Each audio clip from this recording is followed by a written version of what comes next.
नमस्कार, मैं हूं सुनील बॉबी और आप इस समय देखना शुरू कर चुके हैं अपना खास कार्यक्रम खबर बिहार। खबर बिहार में बातें करते हैं बिहार की, खबरें होती है बिहार की। बिहार की खबरों के साथ साथ देश दुनिया में क्या कुछ चल रहा है तमाम खबरों से हम आपको कराते हैं अपडेट। बिहार में शिक्षा, रोजगार से लेकर राजनीतिक तक क्या कुछ चल रहा है तमाम खबरों से हम आपको कराते हैं अपडेट। देश दुनिया में राजनीतिक क्या है परिदृश्य, तमाम खबरों से हम आपको कराएंगे अपडेट। लोकसभा चुनाव को लेकर बिहार में अब पूरी सरगर्मी तेज हो गई है। चाहे तेजस्वी यादव हो, मुकेश सहनी हो, नीतीश कुमार हो या फिर अन्य नेता हो, हर कोई अब एक चुनावी सभा कर रहे हैं। यहाँ तक कि पीएम मोदी, गृह मंत्री अमित शाह भी बिहार आ गए।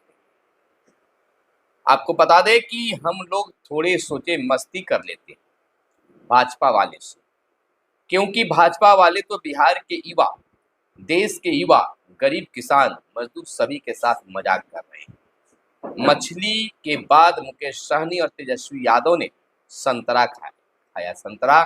बीजेपी द्वारा उठाए गए सवालों को दिया जवाब। तो इस तरह से धमाचौकड़ी लोकसभा चुनाव में जारी है। मर्जी है लोकतंत्र, जिसको जहां से लड़ना है लड़े। पावर स्टार पवन सिंह ने काराकाट लोकसभा सीट से निर्दलीय चुनाव लड़ने का ऐलान किया तो तेजस्वी यादव ने समर्थन किया और कहा यह लोकतंत्र है, जिसको जहां से मर्जी है चुनाव लड़े। लोकसभा चुनाव में अब काराकाट और सीट बन गया है, इस प्रकार से पूर्णिया। इधर हम आपको बता दें कि अगर देश की जनता ने नहीं हमको मौका अगर देश की जनता ने नहीं हमको मौका दिया, प्रधानमंत्री से लेकर जितने भी भाजपा नेता हैं जेल के अंदर बंद होंगे। राजद प्रत्याशी मीसा भारती का बड़ा बयान आया है। आपको बता दें कि बिहार में पहले चरण के चुनाव प्रचार से दूर रहे कांग्रेस नेता राहुल गांधी अगले 19 या 20 अप्रैल को बिहार में चुनावी सभा को करेंगे संबोधित। वहीं मोदी जी को कभी सुने हैं बेरोजगारी, किसानों, महंगाई, गरीबी, किसान, बिहार को विशेष राज्य का दर्जा देने के बारे में बात करते हुए खाली हिंदू, मुस्लिम, सनातन, विपक्ष के नेताओं को गाली देना, ये करना, वो करना। एक सभा के दौरान पूर्व डिप्टी सीएम तेजस्वी यादव ने जनता से कर लिए हैं कई बड़े सवाल, बीजेपी पर किया है वार। तो वहीं पवन सिंह के चुनाव लड़ने के मुद्दे पर उपेंद्र कुशवाहा ने दिया है बड़ा बयान। जैसा कि आप जानते हैं कि पवन सिंह ने एक्स पर ट्वीट कर काराकाट लोकसभा सीट से चुनाव लड़ने का, निर्दलीय उम्मीदवार के रूप में लड़ने का ऐलान किया है। वहीं भोजपुरी मेगा स्टार पवन सिंह ने बीते एक दिन एक्स पर पोस्ट करते काराकाट लोकसभा सीट से चुनाव लड़ने का ऐलान किया। तो ऐसे में जब आरएलएम अध्यक्ष उपेंद्र कुशवाहा से पवन सिंह के चुनाव लड़ने को लेकर पत्रकारों ने जब सवाल किया तो उपेंद्र कुशवाहा ने कहा कि साइंस के विद्यार्थी से कॉमर्स का सवाल पूछ रहे हैं, कैसे जवाब दे सकते हैं, टाल दिया। वहीं पप्पू यादव के घर छापा मारने पहुंची पुलिस। बिहार के चर्चित नेता पप्पू यादव ने एक्स पर पोस्ट करते हुए जानकारी दी कि सैकड़ों की संख्या में पुलिसकर्मी छापा मारने पहुंचे हैं। पप्पू यादव ने लिखा है कि बीजेपी जदयू की सरकार का हार का डर अच्छा लगा, मुझे वायु श्रेणी की सुरक्षा देने के लिए इनके पास पुलिस बल नहीं है, छापा मारने सैकड़ों पुलिस भेज दिया। पप्पू यादव का यह ट्वीट है। वहीं आपको बता दें कि भोजपुरी अभिनेता पवन सिंह काराकाट से चुनाव लड़ेंगे। आप तक यह खबर पहुंच गई है, लेकिन अब चुनावी राजनीतिक माहौल में अब गहमा गहमी हो गई। चर्चा का विषय बन गया है भोजपुर के निवासी हैं पवन सिंह। भाजपा ने आसनसोल से टिकट दिया पर पवन सिंह ने चुनाव लड़ने से इनकार कर दिया था।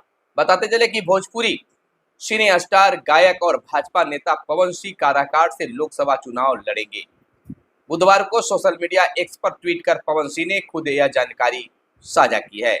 आसनसोल से भाजपा प्रत्याशी घोषित होने के बाद चुनाव लड़ने से इनकार करने वाले पवन सिंह ने काराकाट से चुनाव लड़ने की घोषणा कर सबको चौंका दिया है। दरअसल भाजपा की ओर से 2 मार्च को जारी उम्मीदवारों की पहली ही सूची में पवन सिंह को पश्चिम बंगाल के आसनसोल के चुनाव लड़ने के लिए उम्मीदवार बनाया गया था, लेकिन इनके अगले ही दिन टीएमसी द्वारा उनके गाने का एक वीडियो वायरल करने के बाद पवन सिंह ने आसनसोल से लड़ने से इनकार कर दिया। बुधवार को भाजपा की ओर से जारी उम्मीदवारों की सूची में आसनसोल से एस अहलुवालिया को उम्मीदवार बनाने की घोषणा की गई। इसके कुछ ही देर बाद पवन सिंह ने काराकाट से चुनाव लड़ने की घोषणा कर दी। पवन सिंह बलिया से भी भाजपा के टिकट पर लड़ना चाहते थे चुनाव, लेकिन पार्टी ने वहां से चंद्रशेखर के पुत्र और नीरज शेखर को उम्मीदवार बनाया है। अपने ट्वीट में पवन सिंह ने कहा, माता गुरुतरा भूमेरु अर्थात माता इस भूमि से कहीं अधिक भारी होती है। मैंने अपनी मां से वादा किया था कि मैं इस बार चुनाव लड़ूंगा। हालांकि भोजपुर निवासी पवन सिंह ने यह स्पष्ट नहीं किया है कि वह किसी दल से लड़ेंगे या निर्दलीय। यह बहुत बड़ी बात हो गई है। इधर बता दें कि बिहार के स्कूलों में पुस्तक उपलब्धता की अब जांच होगी। शिक्षा विभाग ने एक टीम बनाई है और उसमें पुस्तकों की, सरकारी विद्यालयों में पुस्तकें गई तो कितनी गई, विद्यालय में कितने पुस्तक बटे और कितने पुस्तक बचे हुए हैं, इसकी जांच टीम के द्वारा किया जा रहा है। यह शिक्षा विभाग के द्वारा आदेश भी तैयार किया गया है और हर जगह हर जिले के लिए अलग अलग पदाधिकारी नियुक्त किए गए हैं। वहीं आपको बता दें कि मिशन दज की कक्षाएं सुबह 8 बजे से चलेगी, यानी कि इस बार की गर्मी की छुट्टी शिक्षकों के लिए नहीं होगी, कुछ छात्रों के लिए होगी और कुछ छात्रों की पढ़ाई भी होगी। और जो बच्चे तीसरे से 8वीं क्लास में मिशन दज में पहले से शामिल है उनको पढ़ाया जाएगा और पढ़ाने के साथ साथ उन्हें 10 बजे के बाद मध्याह्न भोजन भी दिया जाएगा।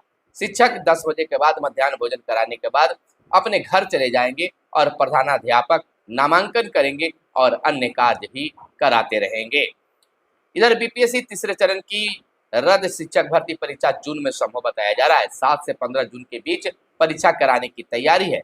पेपर लीक के कारण 15 मार्च को बीपीएससी ने परीक्षा रद्द कर दी थी। बिहार में तीसरे चरण में शिक्षकों के 87,722 पदों पर होनी है नियुक्ति, यानी कि रिजल्ट घोषित हो, लोकसभा चुनाव के रिजल्ट घोषित होने के बाद यह परीक्षा होने की उम्मीद जताई जा रही है। स्कूलों में 11वीं में नामांकन के लिए आवेदन बीते दिन से ही शुरू हो गई है, यानी कि 11 से 20 अप्रैल, यानी कि आज से भी 11 से 20 अप्रैल बीते दिन से यह शुरू हो गई है। 11 अप्रैल से 20 अप्रैल तक OFSL पोर्टल पर होगा आवेदन। डिग्री महाविद्यालयों के लिए नहीं रहेगा विकल्प। इधर चुनाव की सभी तैयारी पूरी, बढ़ चढ़कर करें मतदान। लोकसभा चुनाव को लेकर मतदाताओं को जागरूक करने के लिए 15 बस रवाना की गई। CEO HR श्रीनिवास बोले, मतदाता अपने वोट के अधिकार को समझें।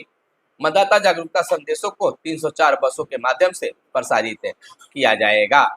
तो इस तरह से ज़्यादा लोग मतदान करें। तेजस्वी ने मुकेश संग खाई मछली, हुए ट्रोल और उसके बाद संतरा भी खाते हुए वीडियो शेयर की है। मुकेश सहनी ने कहा, मैंने पहले ही कहा था मिर्ची लगेगी। भाजपा जदयू का तंज मछली खाकर क्या दिखा रहे हैं। तो इस तरह से उनका मछली खाना और संतरा दिखाना चर्चा का विषय बन रहा है। तीसरी बार सरकार बनी तो वामपंथी उग्रवाद का सफाया। गया में सभा में संबोधित करते हुए अमित शाह ने कहा, अमित शाह बोले, इस बार 400 पार से भारत तीसरे नंबर का अर्थतंत्र बनेगा। तो उधर आपको हम बताते चले कि कांग्रेस और राजद ने राम मंदिर के मुद्दे को अधर में लटकाए रखा। प्रधानमंत्री ने स्ट्राइक कर पाकिस्तान को मुंहतोड़ जवाब दिया है। इधर मतदान के समय विशेषज्ञ डॉक्टरों की लगेगी ड्यूटी। 24 घंटे क्रियाशील रहेंगे सभी अस्पताल, छुट्टी नहीं मिलेगी। बिहार में 120 मार्गों पर चलेगी नई बसें। आपको बता दें कि भागलपुर से बेगूसराय 21, पूर्णिया से पटना 16, पटना से सीतामढ़ी 15, इस तरह से 120 मार्गों पर बसें चलाने की, सरकारी बसें चलाने की योजना है। यूडाइस से पंजीकृत नहीं हुए 4,563 निजी स्कूल अब बंद होंगे।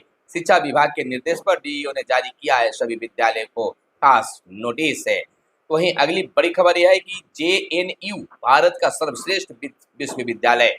1,559 संस्थानों की सूची में भारत के 69 विश्वविद्यालय को पहली बार जगह मिली। भारत की ओर से रैंकिंग के लिए 424 प्रविष्टियां भेजी गई थी। सिर्फ 5 विश्वविद्यालय हैं।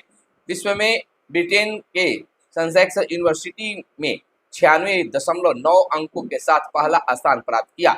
ऑक्सफोर्ड विश्वविद्यालय, SOSSAS लंदन विश्वविद्यालय, London school of economics, Cambridge ने शीर्ष 5 स्थान प्राप्त किया है। एशिया में भारत द्वितीय स्थान पर रहा है।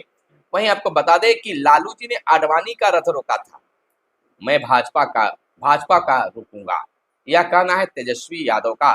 रफीगंज में, औरंगाबाद के रफीगंज में सभा को संबोधित करते हुए बोले पूर्व उप मुख्यमंत्री तेजस्वी यादव।